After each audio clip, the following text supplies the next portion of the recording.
ANMR ನ್ಯೂಸ್ಗೆ ಸ್ವಾಗತ.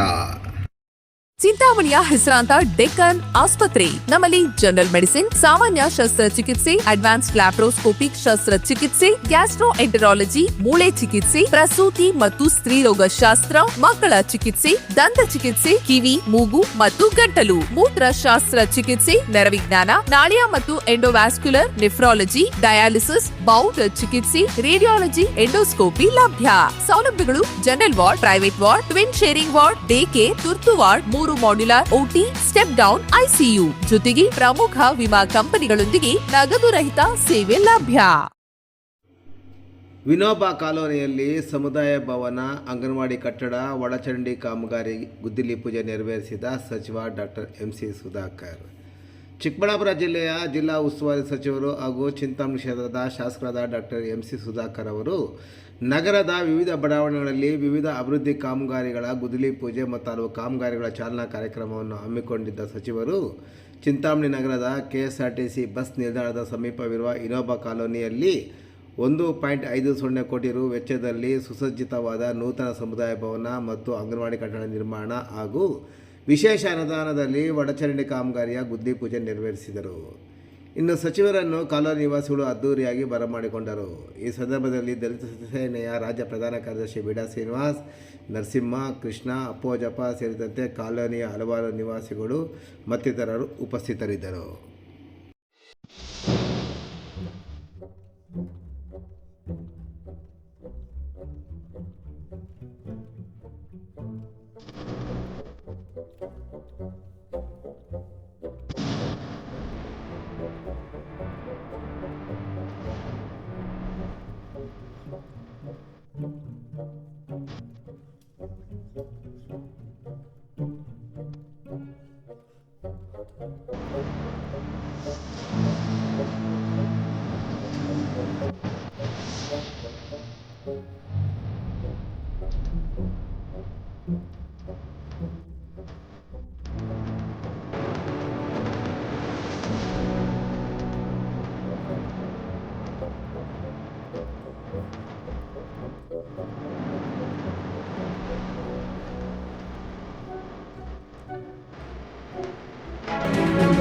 ಶಕ್ತಿ ಇವತ್ತು ಅವರಲ್ಲಿ ಇದೆ.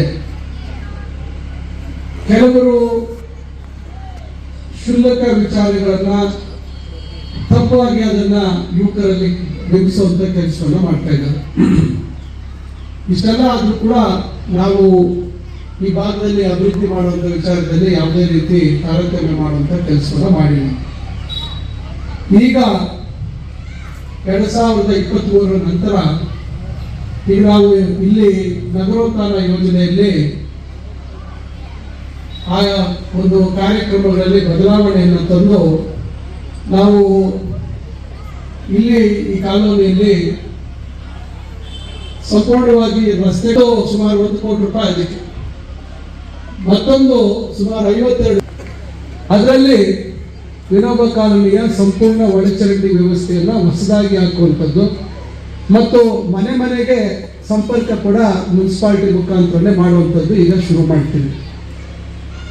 ಇದಾದ್ಮೇಲೆ ರಸ್ತೆ ಕಾಮಗಾರಿಯನ್ನು ಮಾಡ್ತೀವಿ. ಆ ಒಳಚರಂಡಿ ವ್ಯವಸ್ಥೆ ಮಾಡುವಂಥ ಸಂದರ್ಭದಲ್ಲಿ ಏನೆಲ್ಲ ತೊಂದರೆ ಆಗುತ್ತೆ ಅವನ್ನೆಲ್ಲ ಈಗ ಕುಡಿಯೋ ನೀರಿನ ಸಂಪರ್ಕ ಕಡಿತ ಆಗುತ್ತೆ. ಅದನ್ನು ಹೊಸದಾಗಿ ಕುಡಿಯೋ ನೀರಿನ ಸಂಪರ್ಕದ ಜೊತೆಯಲ್ಲಿ ಒಳಚರಂಡಿ ಇವೆಲ್ಲ ವ್ಯವಸ್ಥೆಯನ್ನು ಮಾಡಿ ನಾವು ಸಿಮೆಂಟ್ ರಸ್ತೆಯನ್ನು ಮಾಡುವಂಥ ಕೆಲಸವನ್ನು ಮಾಡಿಕೊಡ್ತೇವೆ. ಇದಕ್ಕೆ ಸುಮಾರು 2 ಕೋಟಿಗಿಂತ ಹೆಚ್ಚು ಹಣ ಖರ್ಚಾಗುತ್ತೆ.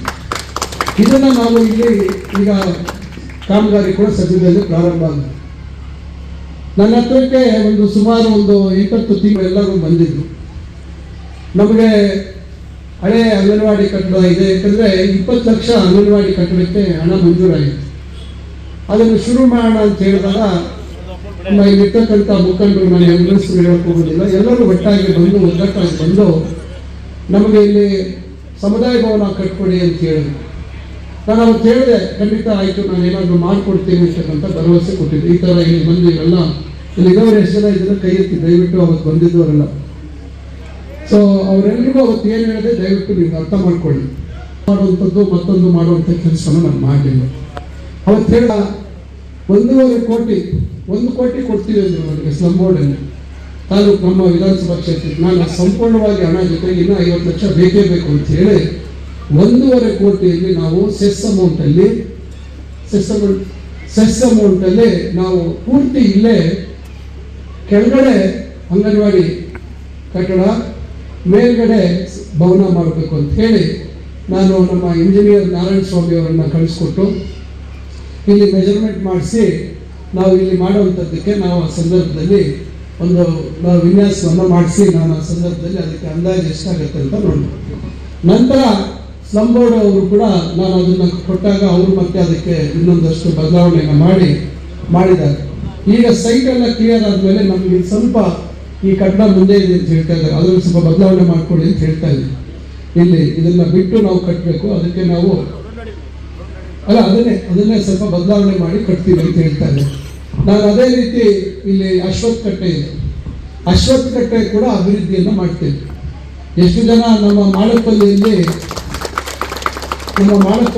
ನಮ್ಮ ಅಶ್ವತ್ಥ ಕಟ್ಟೆ ಮಾಡಿದ್ದೀವಿ, ಊರಲ್ಲಿ ಕೆಳಗಡೆ ಬಹಳ ಜನ ನೋಡಿರ್ತೀರ ಹೊಸದಾಗಿ. ಅದೇ ರೀತಿ ಮಾಡಬೇಕು ಅಂತ ಹೇಳಿದ್ದೀನಿ ನಾನು. ಕ್ಲೀನಾಗಿ ಗ್ರನೈಟ್ ಹಾಕಿ ನಾವು ಯಾವ ರೀತಿ ಮಾಡಿದ್ದೀವೋ ಅದೇ ರೀತಿ ಅದನ್ನು ಮಾಡಬೇಕು ಅಂತಕ್ಕಂಥದ್ದು ಹೇಳಿದ್ದೀವಿ. ಇಷ್ಟೆಲ್ಲ ನಾವು 1.5 ಕೋಟಿಯಲ್ಲಿ ಮಾಡುವಂಥದ್ದಕ್ಕೆ ಮಂಜೂರು ಮಾಡಿಸಿ ಈಗಾಗಲೇ ಮಾನ್ಯ ಮುಖ್ಯಮಂತ್ರಿಗಳು ಶಿಡ್ಲಘಟ್ಟದಲ್ಲಿ 24ನೇ ತಾರೀಕು ಇದಕ್ಕೆ ಅಧಿಕೃತವಾಗಿ ಶಿಲಾನ್ಯಾಸ ಮಾಡಿದ್ದಾರೆ. ಆದರೆ ನಾನು ಸ್ಥಳೀಯವಾಗಿ ಬಂದು ಇಲ್ಲಿ ಭೂಮಿ ಪೂಜೆ ಮಾಡಿ ತಮ್ಗೆಲ್ರಿಗೂ ಮಾಹಿತಿ ಕೊಡಬೇಕು ಅಂತ ಹೇಳಿ ಇವತ್ತು ಸಮಯ ನಿಗದಿಯಾಗಿತ್ತು. ಬೆಳಗ್ಗೆ ಚಿಂತಾಮಣಿಯಲ್ಲಿ ವಿದ್ಯುತ್ ಚಿತಾಗಾರ 5 ಕೋಟಿಯಲ್ಲಿ ನಾವು ಮಾಡ್ತಾ ಇದ್ದೀವಿ. ಅದಕ್ಕೆ ಚಾಲನೆ ಕೊಟ್ಟು ನಾವು ಪಟಾಳಮ್ಮ ದೇವಸ್ಥಾನ ಹತ್ರ ಅಲ್ಲಿ ಮತ್ತೊಂದು ಕಾರ್ಯಕ್ರಮದಲ್ಲಿ ಪಾಲ್ಗೊಂಡು ಬರುವಂಥದ್ದಕ್ಕೆ ಸಮಯ ಆಯಿತು. ಅದಕ್ಕೋಸ್ಕರ ಸಾಕ್ಷಿ ಏನು ಜಾಸ್ತಿ ದೂರ ಹೋಗ್ಬೇಕಾಗಿಲ್ಲ, ಏನಾದರೂ ಬರೀ ಯಾವುದೋ ವಿಡಿಯೋ ಮಾಡಿ ಒಂದು ಸಿನಿಮಾ ತೋರಿಸ್ಬಿಟ್ಟು ಹೋಗುವಂಥದ್ದಲ್ಲ ಇದು. ಕೇವಲ ಒಂದು 300-400 ಮೀಟರ್ಗಳಲ್ಲಿ ನಿಮಗೆ ಇವತ್ತು ನಿಮ್ಮ ಕಣ್ಣು ಮುಂದೆ ಅಂಬೇಡ್ಕರ್ ಭವನ ವೇಗವಾಗಿ ಬಹಳ ವಿಶಿಷ್ಟವಾಗಿ ನಾವು ಅದನ್ನು ಅಭಿವೃದ್ಧಿ ಮಾಡ್ತಾ ಇದ್ದೀವಿ. ಈಗಾಗಲೇ ಒಳ ವಿನ್ಯಾಸ ಕಾರ್ಯಕ್ರಮ ಕೆಲಸ ಕೂಡ ನಡೀತಾ ಇದೆ. ನಾನು ಆದಷ್ಟು ಫೆಬ್ರವರಿ ಕಡೆ ಒಳಗೆ ಮುಗಿಸ್ಬೇಕು ಅಂತಕ್ಕಂಥದ್ದನ್ನು ಇಟ್ಟಿದ್ದೆ. ಯಾಕಂದರೆ ನಿಮಗೆ ಗೊತ್ತಿದೆ, ಇವತ್ತು ಕೆಲಸಗಳು ಮಾಡುವಂಥ ಸಂದರ್ಭದಲ್ಲಿ ನಾವು ಯಾವುದೋ ಒಂದು 2013ರಲ್ಲಿ ಅಂಬೇಡ್ಕರ್ ಭವನ ಕಟ್ತಾ ಇಲ್ಲ, ಅಂಬೇಡ್ಕರ್ ಕಲಾಭವನ ಕಟ್ಟಕ್ಕೆ ಹೋಗ್ತಾ ಇದ್ದಾರೆ ಅಂತ ಹೇಳಿ ನಾನು ಬಹಳಷ್ಟು ಜನ ಮುಖಂಡರ ಹತ್ರ ಕರೆದು ಮಾತಾಡಬೇಕು. ಅಂಬೇಡ್ಕರ್ ಕಲಾಭವನಕ್ಕೂ ಅಂಬೇಡ್ಕರ್ ಭವನಕ್ಕೂ ವ್ಯತ್ಯಾಸ ಏನು ಅಂತ ಕೇಳಿ. ಉದ್ದೇಶ ಇಷ್ಟೇ, ನಾವು ಮಾಡಿರುವಂಥ ವಿನ್ಯಾಸಕ್ಕೆ ಸುಮಾರು 10 ಕೋಟಿ ಮೇಲಾಗುತ್ತೆ. ಸಮಾಜ ಕಲ್ಯಾಣ ಇಲಾಖೆಯಲ್ಲಿ ಅಷ್ಟು ದುಡ್ಡು ಕೊಡೋದಿಲ್ಲ. ನಾವು ಅದನ್ನು ಪೂರ್ಣ ಮಾಡಬೇಕಾದ್ರೆ ನಾವು ಮುನ್ಸಿಪಾಲ್ಟಿಯಿಂದ ಮಾಡಿದ್ರೆ ಯಾವುದಾದ್ರೂ ಒಂದು ಅನುದಾನ ಅದಕ್ಕೆ ಒದಗಿಸ್ಕೋಬಹುದು ಅಂತ ನಾವು ಹೇಳಿದ್ವಿ. ಆದರೆ ದುರಾದೃಷ್ಟ ಅದನ್ನು ನನ್ನ ವಿರುದ್ಧವಾಗಿ ಅಪಪ್ರಚಾರ ಮಾಡಿದೆ. ಇಷ್ಟೆಲ್ಲ ಆದರೂ ಈಗ 10 ವರ್ಷದಲ್ಲಿ ಏನಾಯಿತು ಅನ್ನೋದು ನೀವು ನೋಡಿದ್ದೀರ. ನನಗೆ ಸಮಾಧಾನನೇ ಇರಲಿಲ್ಲ. ನಾನು ಚುನಾವಣೆ ಗೆದ್ದ ನಂತರ ಮಂತ್ರಿ ಆದ ಕೂಡಲೇ ಮೊದಲು ಭೇಟಿ ಕೊಟ್ಟಿದ್ದು ಏನು ಅಪೂರ್ಣ ಆಗಿರ್ತಕ್ಕಂಥ ಅಂಬೇಡ್ಕರ್ ಭವನಕ್ಕೆ ನಾನು ಭೇಟಿ ಕೊಟ್ಟಿದ್ದೆ. ನನಗೆ ಆಶ್ಚರ್ಯ ಆಯಿತು, ಇಷ್ಟು ನನ್ನ ವಿರುದ್ಧವಾಗಿ ಅಪಪ್ರಚಾರ ಮಾಡಿದಂಥವರು ಇಷ್ಟು ಇವರಿಗೆ ಬದ್ಧತೆ ಇದೆಯಾ, ಈ ಥರ ಬದ್ಧತೆಯನ್ನು ಅವರು ವ್ಯಕ್ತಪಡಿಸಿದಾರಲ್ಲ ಅಂತ ನನಗೆ ನೋವಾಯಿತು. ಆದರೆ ಏನು ಮಾಡೋದು, ಜನ ಇವತ್ತಿಗೂ ಕೆಲವರು ಅರ್ಥ ಮಾಡ್ಕೊಳ್ತಾರೆ. ಸರ್ಕಾರದಿಂದ ಬಂದಂಥ 2 ಕೋಟಿ, ಡಿಸ್ಟ್ರಿಕ್ಟ್ ಮೈನಿಂಗ್ ಫಂಡ್ ಅದರಲ್ಲಿ 1 ಕೋಟಿ, ಇನ್ನು ಅವರು ಕಡೆಯದಾಗಿ ಲಾಸ್ಟಲ್ಲಿ ಶಾಸಕರ ಅನುದಾನದಲ್ಲಿ 1 ಕೋಟಿಯನ್ನು ಅವ್ರು ಕೊಟ್ಟಿದ್ರು. ಇದರಲ್ಲಿ 3.25 ಕೋಟಿ ಖರ್ಚಾಗಿದೆ. 4 ಕೋಟಿಗೆ 3.25 ಕೋಟಿ.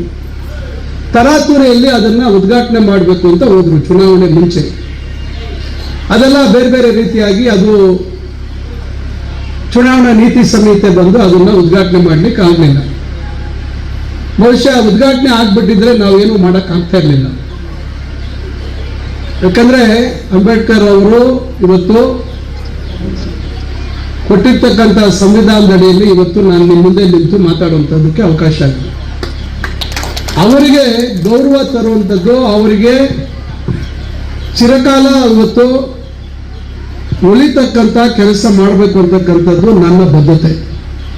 ಬಹುಶಃ ಅಂಬೇಡ್ಕರ್ ಅವರೇ ಬಹುಶಃ ಇದು ಒಂದು ಉದ್ಘಾಟನೆ ಆಗಲಿಕ್ಕೆ ಬಿಡಲಿಲ್ಲ ಅಂತೇನೋ ಅನ್ಸುತ್ತೆ ನನಗೆ.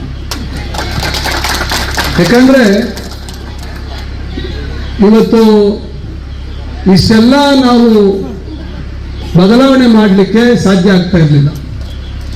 ನಾನು ಮೊದಲನೇ ಬಾರಿ ಅಂದಾಜು ಮಾಡಿಸಿದಾಗ ನಮ್ಮ ಇಂಜಿನಿಯರ್ಗಳು 9 ಕೋಟಿ ಸಾಕು ಸರ್ ಅಂತ ಹೇಳಿದ್ರು. ಆದರೆ ಅಲ್ಲಿ ಕಲ್ಲಿ ಇಟ್ಟು ನಾವು ಕೆಲಸ ಮಾಡೋಕ್ಕೆ ಶುರು ಮಾಡೋಷ್ಟರಲ್ಲೇ ನೋಡಿದ್ರೆ ಒಂದಕ್ಕೊಂದು ಜಾಸ್ತಿ ಆಗ್ತಾ ಹೋಯ್ತು. ಅಲ್ಲಿ ಎಲ್ಲ ಕೆಲವೆಲ್ಲ ತೆಗೆದಾಕೋ ಪರಿಸ್ಥಿತಿ ಬಂತು. ಹೊರಗಡೆಯಿಂದ ಹೊಸದಾಗಿ ಕಾಲಮ್ ಮಾಡಿ ಸಭಾಂಗಣ 50 ಅಡಿ ಇದ್ದಿದ್ದನ್ನು 70 ಅಡಿ ಮಾಡಿದ್ದೀವಿ.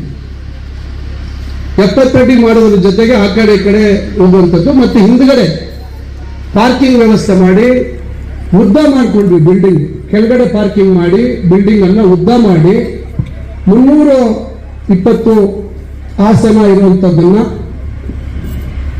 850 ಆಸನಗಳಿಗೆ ಮಾಡುವಂಥ ಕೆಲಸವನ್ನು ಮಾಡಿದ್ವಿ. 850 ಆಸನಗಳು ಮಾಡೋದು ಒಂದೇ ಅಲ್ಲ, ಇದು ಸುಸಜ್ಜಿತವಾಗಿ ಆಗಬೇಕು, ಒಳ್ಳೆ ಧ್ವನಿವರ್ಧಕ ಇರಬೇಕು, ಹವಾನಿಯಂತ್ರಣ ವ್ಯವಸ್ಥೆ ಇರಬೇಕು. ರಾಜ್ಯದಲ್ಲಿ ಮಿಲ್ಲರ್ ರಸ್ತೆಯಲ್ಲಿ ಇರುವಂತ ಅಂಬೇಡ್ಕರ್ ಭವನ ಬಿಟ್ರೆ ಆನೇಕಲ್ನಲ್ಲಿ ನಮ್ಮ ಶಾಸಕರು ಸ್ನೇಹಿತರು ಶಿವಣ್ಣ ಅವರು ಹಿಂದೆ ಸನ್ಮಾನ್ಯ ಸಿದ್ದರಾಮಯ್ಯ ಸಾಹೇಬರು ಸರ್ಕಾರ ಇದ್ದಾಗ ಸುಮಾರು 13 ಕೋಟಿ ಅವರು ವಿಶೇಷವಾಗಿ ಮಂಜೂರು ಮಾಡಿಸ್ಕೊಂಡಿದ್ರು. ಅವರು ಇನ್ನ ಅವ್ರದ್ದು ನಡೀತಾ ಇದೆ. ಅವರು 1000 ಸೀಟು ಅಂತ ನನಗೆ ಹೇಳ್ತಾ ಇದ್ದಾರೆ. 1000 ಆಸನಗಳ 1000 ಜನ ಅಲ್ಲಿ ಕೂರುವಂತದ್ದಕ್ಕೆ ಮಾಡ್ತಾ ಇದ್ದೀವಿ. ಯಾಕಂದ್ರೆ ಅವರು ಪ್ರಾರಂಭದಲ್ಲೇ ದೊಡ್ಡದಾಗಿ ವಿನ್ಯಾಸ ಮಾಡಿಸಿದ್ರು. ನಾವೀಗಾಗಲೇ ಕಟ್ಟಿರುವಂತಹ ಕಟ್ಟಡಕ್ಕೆ